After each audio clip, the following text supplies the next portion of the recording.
उपवासाला तसेच इतर वेळी खाण्यासाठी मस्त एकदम मऊसूत मोकळी शाबूची खिचडी बनवली आहे। त्यासाठी 250 ग्रॅम शाबू स्वच्छ निवडून धुवून त्यामध्ये थोडंसं पाणी ठेवून रात्रभर भिजत ठेवलं होतं। कढईत 4 ते 5 चमचे तेल घेऊन अर्धा चमचा जिरे, 5 ते 6 कढीपत्त्याची पाने, 2 हिरव्या मिरचीचे तुकडे व थोडी कोथिंबीर घालून तेलात परतून घ्यायची।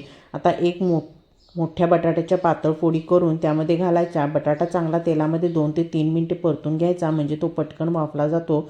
बटाटा छान शिजला आहे। आता भिजवलेला शाबू, एक मोठी वाटी भाजलेल्या शेंगदाण्याचे जाडसर कूट, चवीप्रमाणे मीठ, अर्धा चमचा साखर घालून व्यवस्थित मिसळून घ्यायचे। त्यावर झाकण ठेवून मंद आचेवर शाबू छान 5 मिनिटे वाफवून घ्यायचा। तुम्ही इथे बघू शकता, मस्त मोकळी साबुदाण्याची खिचडी आपली तयार आहे। भरपूर कोथिंबीर व आवडीनुसार भाजलेले शेंगदाणे घालून गरमागरम खिचडी दही किंवा ताकासोबत सर्व करायची। चवीला एकदम मस्त खिचडी होते। रेसिपी नक्की ट्राय करा। आवडली तर लाईक करा, शेअर करा,